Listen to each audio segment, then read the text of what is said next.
Iba Khar Mbodj. jotaayu politique ajjuma bu ne ñeenti waxtu ba jàpp juróom ak Iba Khar Mbodj. On en revient. Vous avez 5 réponses, j'en ai 2. Ah, d'accord. On en revient maintenant. On en revient effectivement à la question. Ne vous en faites pas. D'accord. Vous allez avoir un bilan consolidé. Vous aurez un compte de résultats. Même le solde intermédiaire de gestion dans la mairie, vous l'aurez. Ousmane. Donc voilà, Ousmane. On vous donnera une liasse fiscale complète. Non, arrêtez. On vous a demandé un bilan, vous n'avez pas répondu. Est-ce que je peux répondre? Parce qu'il est en train... am na ñetti question sama kaw ñetti réponse sama kaw. Permettez-moi. C'est deux questions essentielles. Est-ce que mën naa tontu ci li ñu wax ñoom bu pare? On en revient. Deux questions essentielles. Benn bi c'est sur le cumul DG maire. C'est d'accord. Deuxièmement, c'est le cumul nekk président CDC jiite CDC ba pare nekk comment encore nekk candidat. Ça le conflit d'intérêt, c'est le conflit d'intérêt et l'incompétence. Ouais, mais kooku le débat est tranché, mais man je suis pas d'accord avec Pape Momar. Excusez-moi mon oncle, je suis désolé. Je suis pas d'accord dans la mesure où xam nga le cumul des mandats kooku c'est une loi votée à l'Assemblée nationale kooku c'est le président de la République moo ko voté moo ne ñu voté ko cumul des mandats dafa recess xëy na nag c'est une loi qui n'est pas encore en application mais am na débat bi jóg na fi du tey c'est pas la Médina qu'il s'agit cumul des mandats boobu c'était au niveau national ñu wax ci promesse de campagne yu Macky Sall la woon en 2012 ba Macky di gagné président moo waxoon ne cumul des fonctions du am dans l'administration étatique. Ça il l'avait dit. Il l'avait dit promesse de campagne la woon du ma wax luy dañ askanu Médina lay waxal du ma wax loo xamante ne du dëgg man dama jàng damay gëstu damay jàng ba léegi. C'est pas la loi. Hein? Voilà. Non. Une loi. C'est pas la loi. Une loi. Quand on fait une proposition de loi, quand le président de la République décrète. Non, une loi, c'est l'Assemblée nationale. Non, laissez-moi parler, s'il vous plaît. Une loi, c'est l'Assemblée nationale qui le vote. Le président met en place des décrets. Décret d'application qui doit être en vigueur ou pas.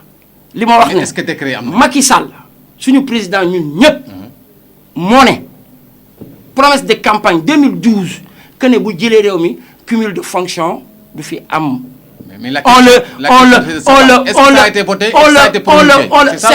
C'est pas encore promulgué, mais ça a été voté. C'est pas encore promulgué.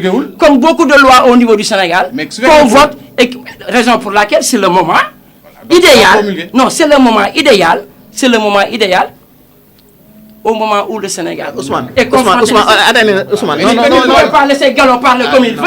Laissez mon oncle parler et que vous me laissez pas parler. Le Sénégal est confronté à un problème d'employabilité. Vous êtes en train de faire des digressions. Non, je ne fais pas diversion. Laissez-moi parler.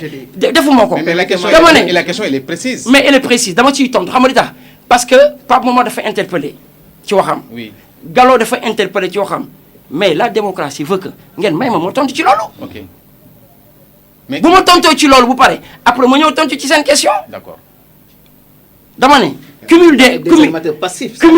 Quand tu dis des choses, mais si vous laissez Gallo parler, laissez-moi parler par courtoisie, par élégance. Okay, si vous ne laissez pas Momar parler, laissez-moi parler par élégance. Aussi simple que ça. Allez-y. Laissez-moi argumenter. Voilà. OK, allez-y. C'est aussi simple que ça. Conflit d'intérêt, y en a.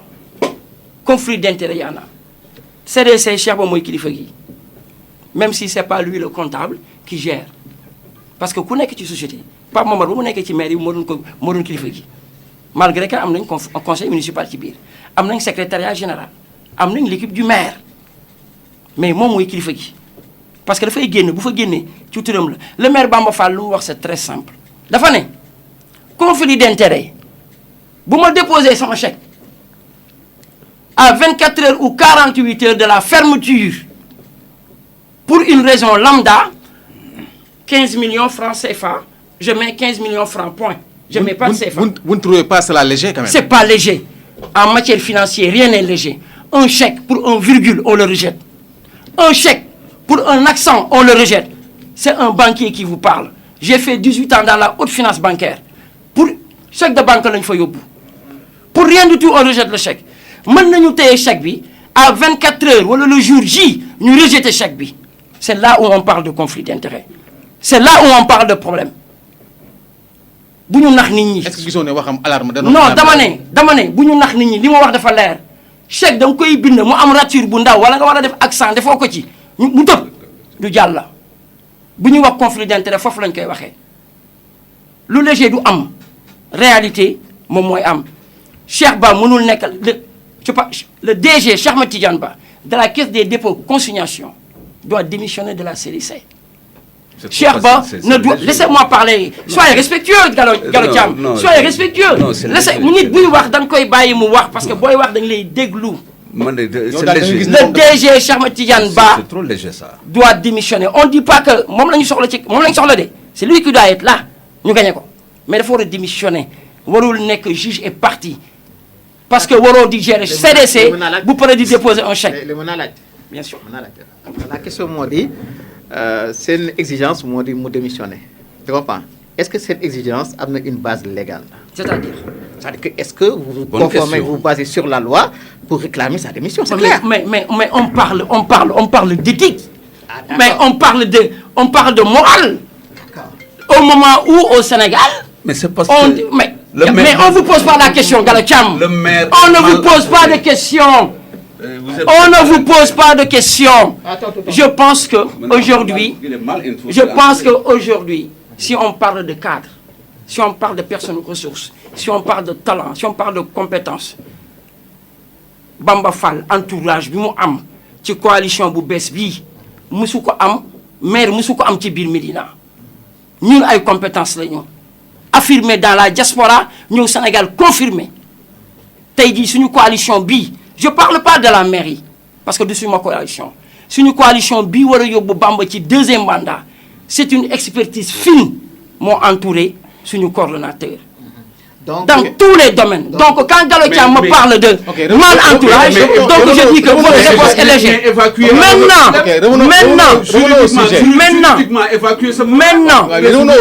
Maintenant, pour revenir au sujet. Il faut résoudre le problème. Pour revenir au sujet, c'est très simple. Apprenons à nous écouter. Sama ndijaay dama ko naw parce que bu nit di wax daf koy déglu. Kilifa la bu nit di wax daf koy déglu. Nit buy wax c'est une pierre que je m'adresse à Pape Mamadou Diop. Dama ne ni Ousmane Kanté buy wax Pape Mamadou daf koy déglu. Parce que Pape Mamadou buy wax Ousmane daf koy déglu. Dafa bokk ci éloquence, dafa bokk ci élégance. Nit buy wax da nga koy déglu. Par respect nit buy wax kenn du ko couper. Maintenant pour revenir sur ce point-là, conflit d'intérêt mënu ci bañ a am. C'est notoire pour yow. C'est notoire. Gis nga dañu wax performance indil ñu dañu ne performance indil ñu éthique gis nga par éthique dafa rafet par éthique ci moment bii nga xamante ne gestion wu réew mi gestion mais d'accord bu ma vous avez coupé l'essentiel. gestion wu réew mi gestion wu réew mi gestion wu commune yi dañu ci soxla moral boobu. D'accord léegi la question elle est pas moment elle est tranchée. D'accord pas moment Cheikh Ba waru fi nekk au moins l'argent du contribuable pour dem à la mairie. Non pas moment au moins Ousmane nangu na ni au plan légal comment dirais-je le dossier n'est pas défendable au plan légal. Non, j'ai jamais dit ça. J'ai jamais dit que le dossier n'est pas défendable. Changez pas mes propos. J'ai dit que li ma wax c'est fondamental. Légalité laa wax dama ne. Sur le plan légal dama ne amul benn loi bu ko non dama ne parce que la loi quand elle n'est pas promulguée. non ça pose problème. non dama ne pourquoi ngeen jël lépp ñu bëgg a jël lépp bëgg ko teg ci ay textes. Mais parce que c'est les textes qui régissent.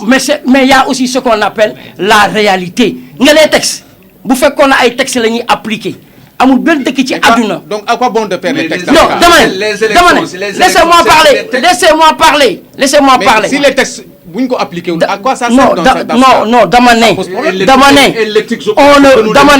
on ne peut pas être juge. On ne peut pas être juge et parti.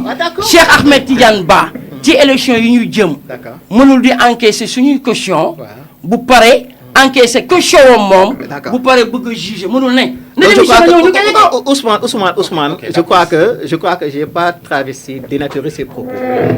Dit qu'au plan légal, c'est permis à Sherba d'être guidé CDC, NEC. Maintenant, lui, il a dit qu'au plan éthique, au plan moral. Absolument. D'accord, Absolument. on s'entend. Absolument. Ça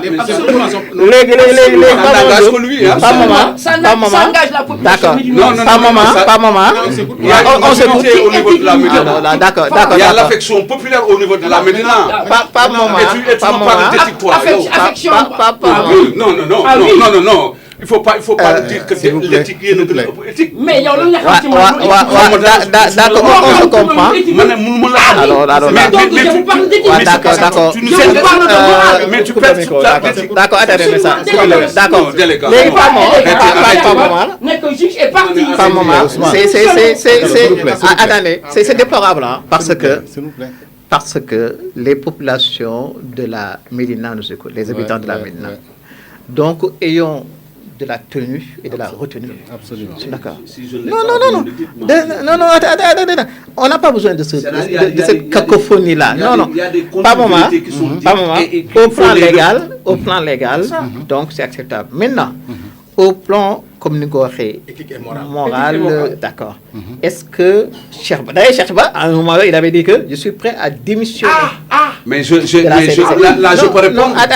Mais pas maman. Là, je peux répondre. C'est pas à part moment. Pardon, pas maman. Voilà.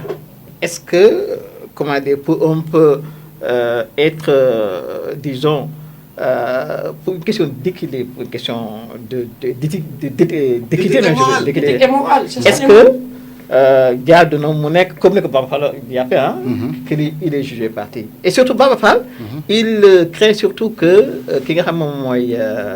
le DG Messi utilise les moyens de sa structure à des fins politiques. Voilà. Oui, mais aussi, je pense que le débat me semble vraiment orienté sur Cheikh Ba. Ça, je vous le reproche. Je vous le concède. Voilà, je vous le reproche parce que le fait d'avoir tenu presque 30 minutes sur Cheikh Ba, aussi. Non, mais c'est... Parce qu'il y a fait du Cheikh Ba. Et puis c'est normal, Cheikh Ba c'est le candidat de la grande coalition. Mais il ne l'a pas évoqué, c'est parce qu'il ne l'a pas évoqué. La femme propos yoo xam ne Ibakhar duma ko bañal nit. Ousmane am na le plein droit de parler d'éthique et de tout. Mais je pense que par rapport à démissionner, j'ai une fois, je pense que mos naa ci wax yow. Li Cheikh Ba waxoon dafa noonu moom il préfère la Médina à la CDC. am na ci droit. Aujourd'hui man gisuma benn conflit d'intérêt bu am. Le problème de cumul, Ousmane, mosuñu ko voter assemblée. C'est un débat.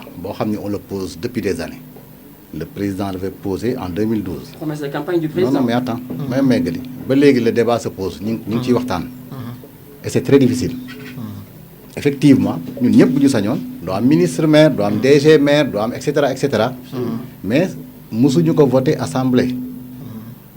L'assemblée. C'est un débat de fond. Nous avons peut-être d'ici quelques temps ou quelques années, nous arriver à ce que nous avons un débat cumul de mandat. Mais là, nous avons attardé.